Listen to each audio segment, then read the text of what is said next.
What up, Long Beach? Welcome back to your home for everything local sports. It's JJ. This preview video is brought to you by Naples Rib Company, the perfect place to cater your team's next event. It is Show Me Week for local high school football. Most local teams have 2 games under their belt with a chance this week to show what they're really about here in 2017. Game of the week at El Camino College, St. John Bosco and Chaminade. Bosco a consensus top 5 team in the nation, Chaminade number 19 according to Max Preps, and I don't think we've really gotten a chance to see the true Bosco yet. Braves opened the season with an overtime loss at Florida State champion St. Thomas Aquinas in its top flight defensive secondary. That's a game that's a defensive struggle. It's the first game of the season, and honestly it would be completely different if it was played in November or December. Then last week Goliath beats David at Mission Viejo. Bosco has almost as many NCAA scholarship players as their Saturday opponent Garces Memorial had on its entire roster. Chaminade is top California competition, and that's where Bosco has made its money under head coach Jason Negro in recent years. Besides Mater Dei and Corona Centennial, Bosco hasn't lost to a California team since it lost to Long Beach Poly in the semifinals, the Fog Bowl at Vets, in 2012. Chaminade quarterback Ryan Stevens will give Bosco defense a good look. His big target on the outside is Michael Wilson, a Stanford commit, but the guy that the Bosco defense has to stop is senior running back Andrew Van Buren.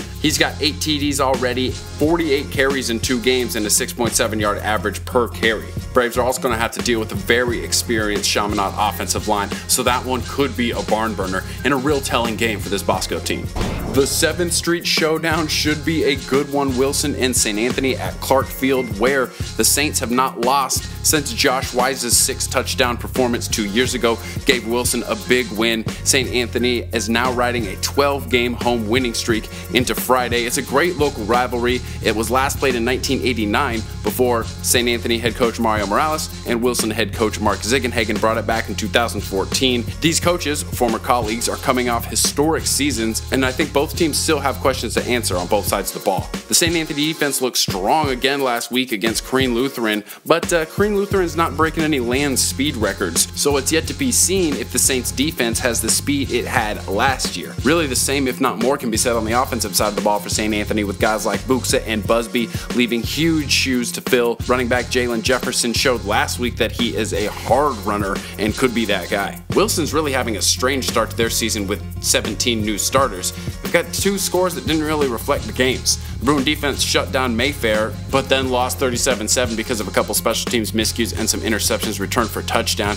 Then they go up 36-7 at San Dimas, only to see them come back and have to hold on to a 42-35 win. So the 1-1 Bruins still haven't proven if their offense or defense has learned any lessons from those first 2 games.